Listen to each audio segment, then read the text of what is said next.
A little while back, I became interested in determining of whether or not the air purifiers that I have were actually working and removing particles and other things from the air.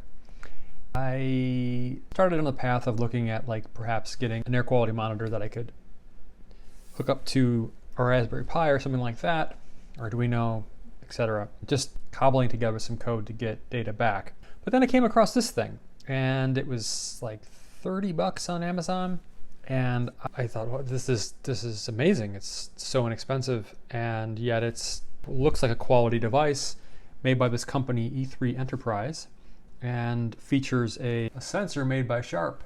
What this is a PM 2.5 and PM 10 air quality monitor. So 2.5 micron and smaller, down to the minimum sensitivity I think it can pick up is 0.3 micron.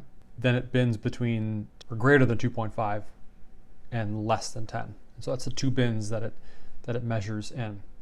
So this is the Airmon.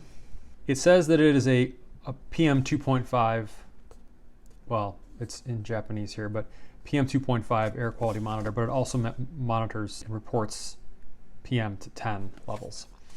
So you get this little tiny cute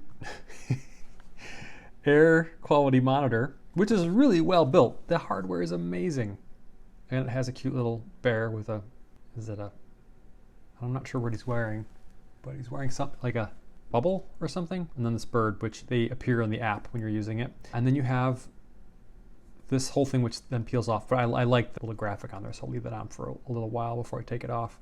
But then it has a grill on the top and a fan in the bottom, as well as the USB port to charge it, and a reset button there just above the bottom right foot. What it does is the air is actually exhausting out the bottom, and it draws air in from the top to measure the amount of particulate matter that's in the air, and then it reports it back to you in an app. I suspect this was originally designed for the Japanese market, and then they made some updates to it, and then it became available on the US market through Amazon, because I didn't see this thing until very recently, and it seems like it's been out for about 5 or 6 years now, this particular product. I compared it to the outdoor sensors that are nearest to us when it's in its, well, not really its outdoor mode, but it has you can select outdoor, and then it will report that, it'll tag that as an outdoor reading. It's pretty close to the sensors that are around us, so the accuracy is pretty good. And what I wanted to do in this video was to kind of just talk about this a little bit, talk about what you get with it, which is not much as you might expect, but it comes with a little charging cable. It comes really well packed. Oops, they're in all cardboard packaging, which is really nice.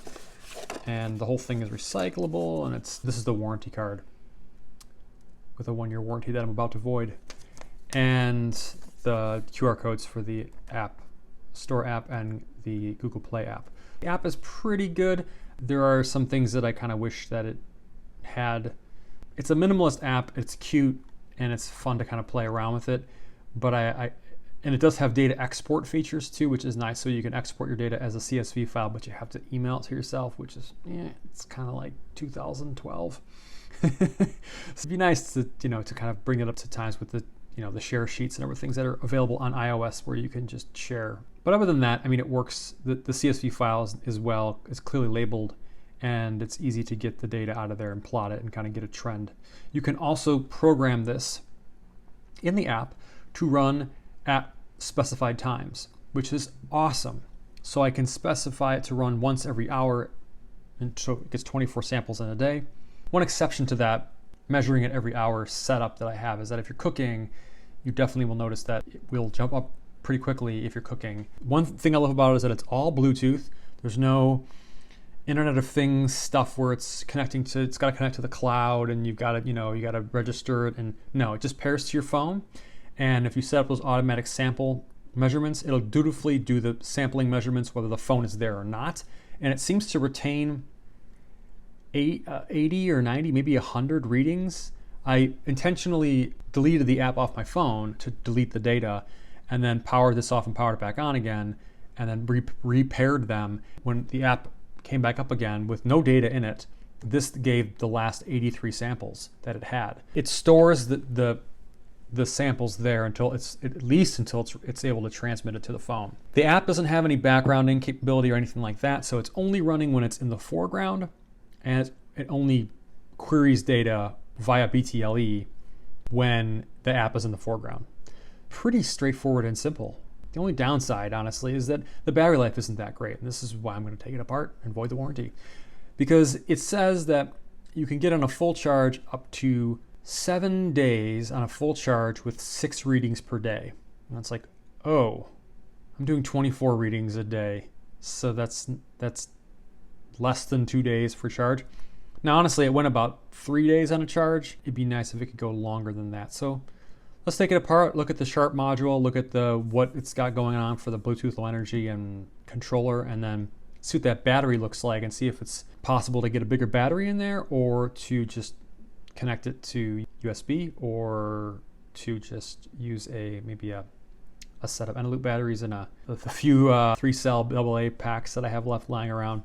So let's see what we got here. I'm going to power this down. Oh, one final thing. It has a series of 8 LEDs in the front, which when I power this back up again, I think it will do a little dance. Yeah, it does a little dance to show that it's powering up. And it uses those LEDs to indicate when it's processing through a sample, which takes about 15 seconds. It also uses this LEDs to tell you when it's charging, how close it is to 100% from the top to the bottom. And it flashes other notifications based on errors or other things that it's doing. So just using this is really helpful. The only thing I kind of wish it would do is actually report back kind of like a rough air quality level when it took a measurement, or it would just show it if you like press the button or something like that. That'd be a neat little feature that would allow you to get some data out of the device without having to even use your phone. But again, for $30, it's just a small little, wouldn't it be nice sort of thing. Anyways, powering it down, and I'm pretty sure that underneath these little feet are the screws. Yep. It's always underneath the feet. It's a great place to hide them. Oh, they're even keyed? No. I thought it was keyed for the screws, but you know what I just realized? I think some of these... Oh wait, is there only 2 screws holding the bottom in? It looks like there might be. The adhesive for the little foot is so on top of the screw. So as I'm removing this screw, it's cut through this one too. Bummer. Or they put that film there so that they know when you've opened it up.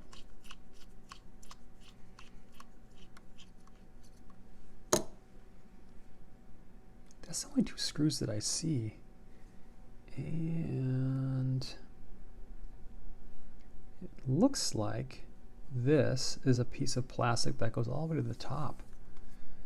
I thought it was 2 pieces, but it looks like it's 1 piece, which could be a little bit more of a challenge here to get open. It's a really nicely designed piece of hardware. I'm just impressed with how well it's put together. The thing is, I'm threading this.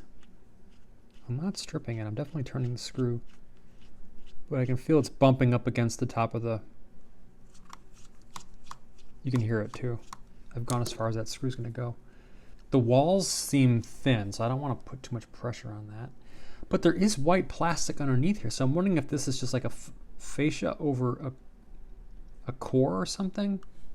Nothing is ever what it seems. That's a pretty dirty spudger. I like to grip on something and pull, but there's not a lot to pull on, and I don't want to just break the... Well, let's do that. Let's get a pliers and gently pull on this. Oh, there we go. Okay, I can see it. But what's holding that in? You can see that there's a hole there, a gap. So, and then get my plastic. Crap.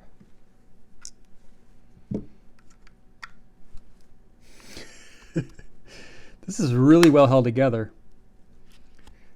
I can see clips. I can see clips. So, and I feel like I'm moving something that doesn't want to be moved.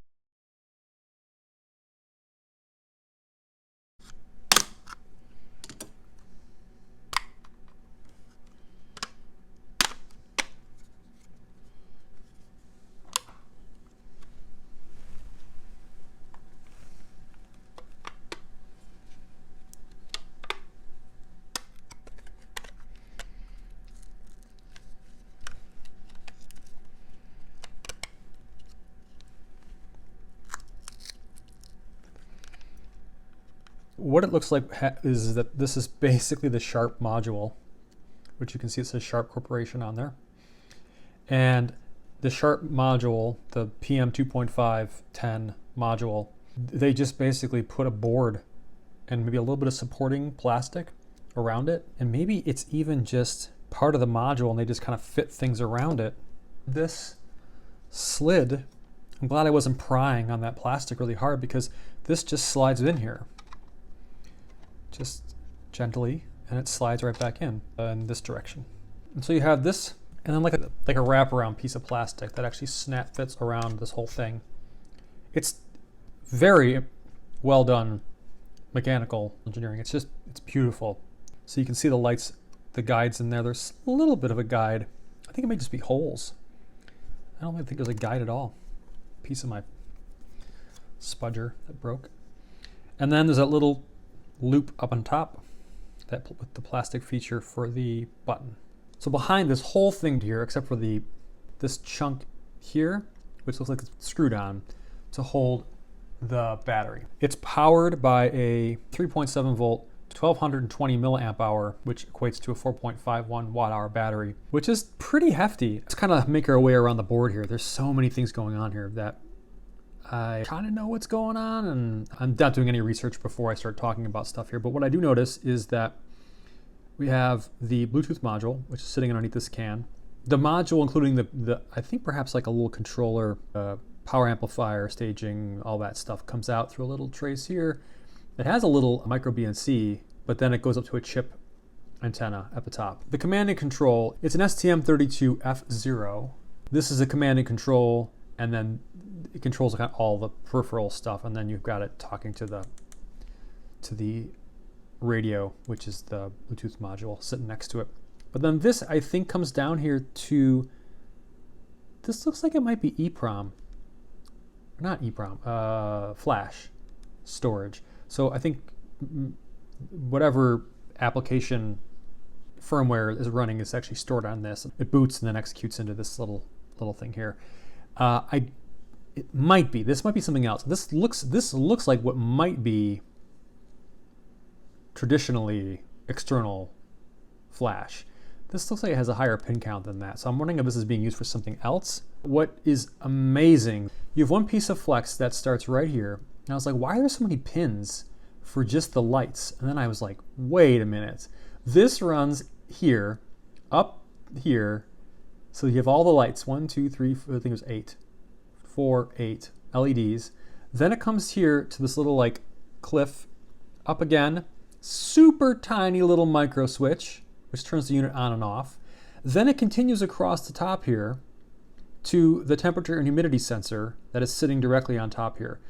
This might be a temperature sensor because I think the Sharp unit does. No, it's temperature and humidity. And they put this on here to compensate the chamber per Sharp's recommendation to keep the monitoring accurate, because the higher the humidity you have to compensate for it through a factor, which I'll put up on the screen. That's in the data sheet to keep the particle counts accurate. So wow, what an amazing like origami of like flex that kind of goes around and carries three functions: the LEDs, the switch, and the temperature sensor, all in one thing that comes back to this main PCB. And if I look around here, there is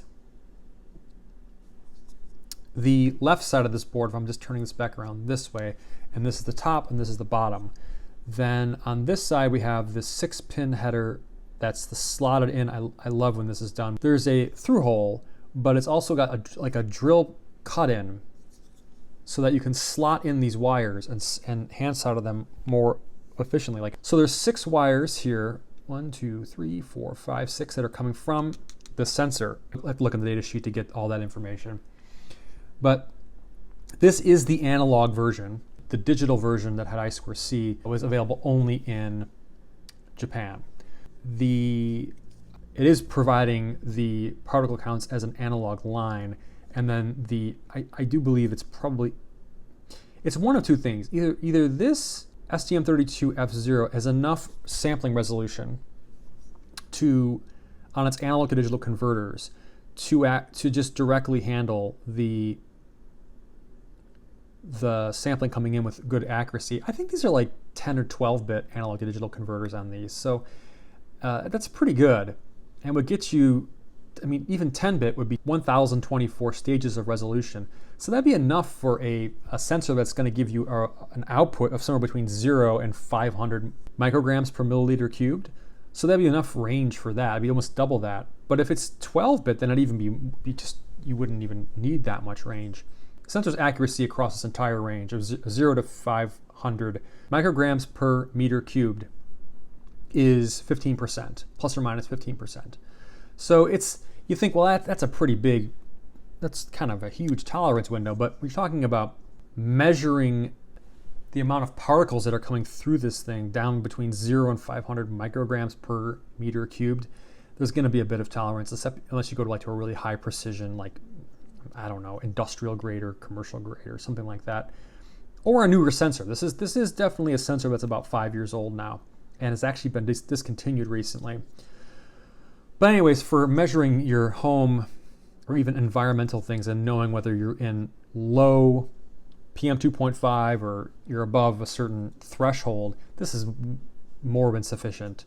If I come down here, there is 3 wires, which are going to be interesting for my little hack that I'm trying to do here, and then 2 more at the bottom. So the 3 wires here are for the battery, which I was just probing them out, and it's weird because it looks like they even used a battery with a temperature sensor in it. And I'm not sure if they did that for safety or for compensation or what, because I've never seen like a widget thing like this anywhere that had a 3-lead battery connector coming out of it, unless it was a battery pack that I've done previously on the channel that was more than one series, that it was 2 series and 1 parallel. In the case of the Anchor, whatever it was, PowerCore Plus, that had 3 wires because it had 1 as a balancing wire. But this is not a balancing wire. This, to me, appears to be a temperature sensor. So there's our battery voltage, pretty close to fully charged, 3.83 volts. And if I probe on this, I get 251. Actually, it was higher before. It was like 1.8 volts, maybe because I was going from here to here. Maybe it doesn't like that. Maybe I shouldn't short the battery out. 0.8, and then this is battery voltage. Uh-oh. Around to 0.9 volts. What happened? What happened? Did our battery protection kick in?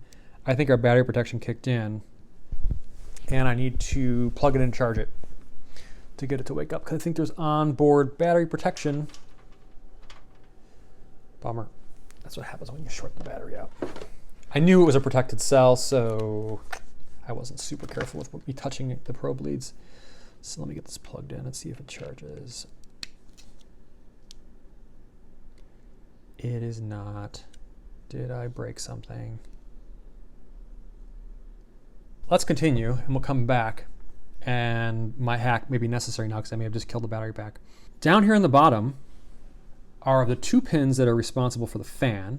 So it has the fan control actually is part of the module, but you can see the fan leads come out, and they actually come out and go to this part of the board. I thought this fan was actually connected to the sharp sensor itself, but it appears that it's not. Everything else seems to be decoupling capacitors, big decoupling capacitors here. And down here, it's just amazing. There's fuses here. There's 2 fuses. There are test pads for various interfaces. There's some test pads for a UART on top. This might be for programming. And then over here, there is an I2C. Oh, up here, I2C, SCL, SDA. So I'm not sure what it's using for using I2C for. Maybe it was for the module, if it was the I2C version. And then there's looks like it's just a SPI configuration over here, a 4-wire SPI configuration. And yeah, that's pretty much it. The rest of these I think are drivers. 2 of these are drivers, one for the module, to power the module on, and the other one's for powering the fan on. I think over here is some of the battery protection circuitry. And over here, I'm not exactly sure what's going on over here. I know the battery actually needs, it needs to be, there's a couple different supplies that need to be provided here. I think there's a 3-volt reference, a 5-volt reference. Yeah, I'm wondering if this is pertaining to those particular voltage references. So some of this is power supply related, but it's so small. And what I would like to do with this is get a longer runtime. I was going to my initial thought was to chop the battery wires out and then just run a 5-volt lead into this. There's a little bit of a challenge with that. And it is, I don't think the circuit board is designed to take 5 volts in and power the unit. It's designed to charge it at 5 volts and then not have any supply that's referenced to mains AC running in it at all. To me, I'd just prefer to throw a battery pack on it. And I have a couple of these left over, and even this with 3 Eneloop Pros in it. If I were to use Eneloop cells and we had 1.2 volts times 3 of those, it'd be 3.6 volts, which is right in the sweet spot of the operation of this. 3.7 nominal, this is 3.6. That by 2.55 amp hour, it would give us 9.18 watt hour. So that'd be about double what this is already. And I was thinking, well, I have 3 of these things left. I could just take this and put 2 in parallel, and doubling that again would give me 18.36 watt hours. And that would be enough to drive this for about, it'd be 4 times the capacity of what it has now. And it runs for about 3 days on a charge before it goes dead. So I could get about 12 to 14 days on a charge before I have to replace the batteries. And that's pretty good. I'd be happy with that. That's what I'm looking for. This battery just isn't going to do it. It's just not enough oomph. And obviously it's not what they designed it for. It's designed to be kind of like a portable thing. You just go and like take it out and run it. The Sharp module and fan have very high MTBF. And so this thing can run just every hour or so. You just need to provide enough battery power to it to get it to be able to run that length of time. So yeah, I'm going to disconnect those leads. I think this battery is sticky taped in here. So I'm not going to try to pull the battery out. But I am going to have to be able to get this out somehow. No, I think it will come out. I prefer it not to be in here at all if I'm going to be using the external battery. And it is a pretty fully charged cell.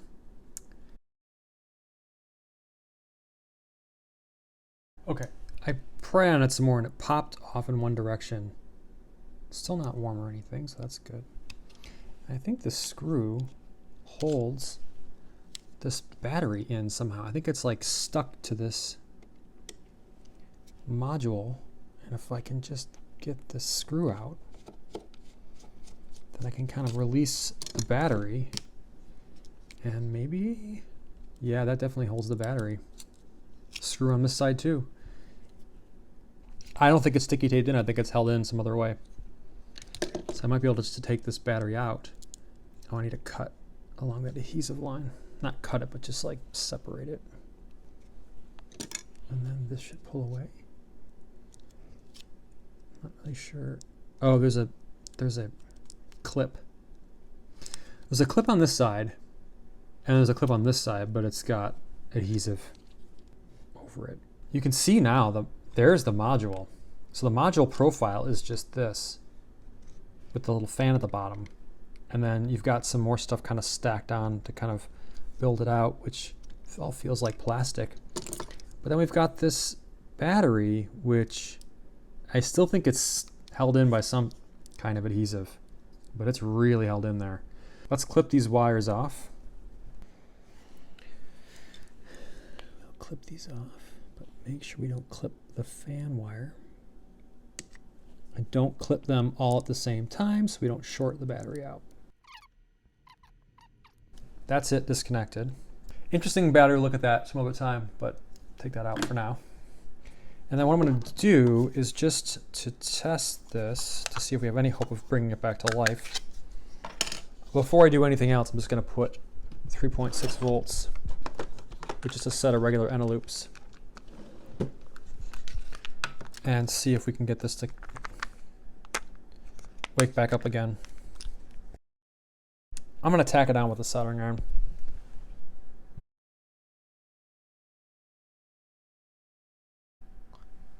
So it should do a measurement here in a second. I set it to do one in about 1 minute. And we'll see if it does. And if it does, then it's a good sign that everything is functioning. And I think I'll just start with the one pack, with about a 9 watt-hour pack, and see how that does. This battery could be a little bit old. I'm wondering if this is a 2015, 2008, like this is a serial numbers indicating when this was made. Anyways, we'll see if it doubles or triples or more the runtime of it.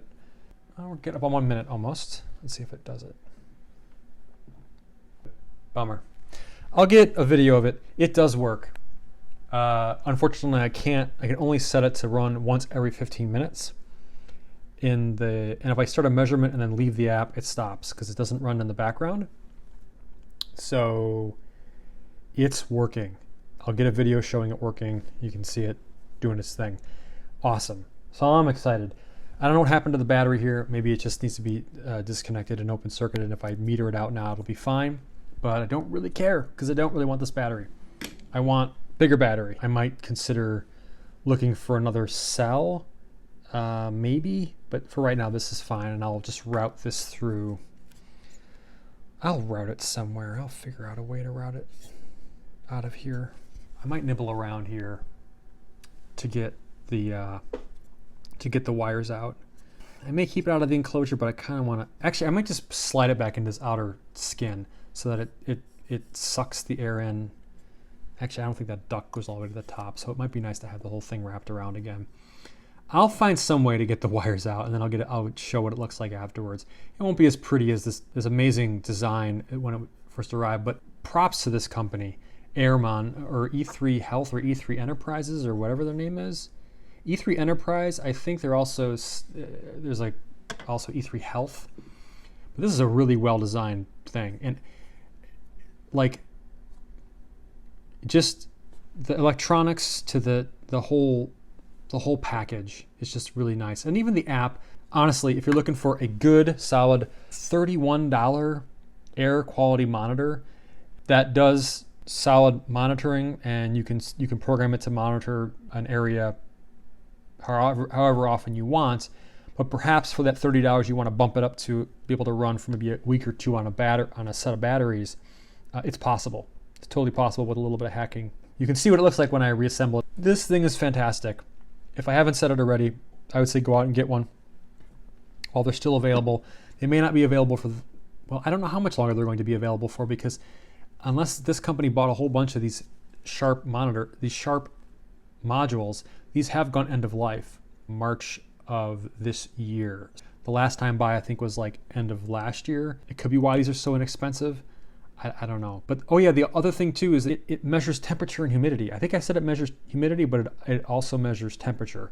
So you'll get temperature, humidity, PM 2.5 and PM 10, and you can export it all out as a CSV file. So if you want to get measurements, sample that, save it, and use it for something, you have it all here in one package for 30 bucks. That's it. I hope you enjoyed this video. If you did, give it a thumbs up, like, and subscribe, and I will see you in the next one. Take care.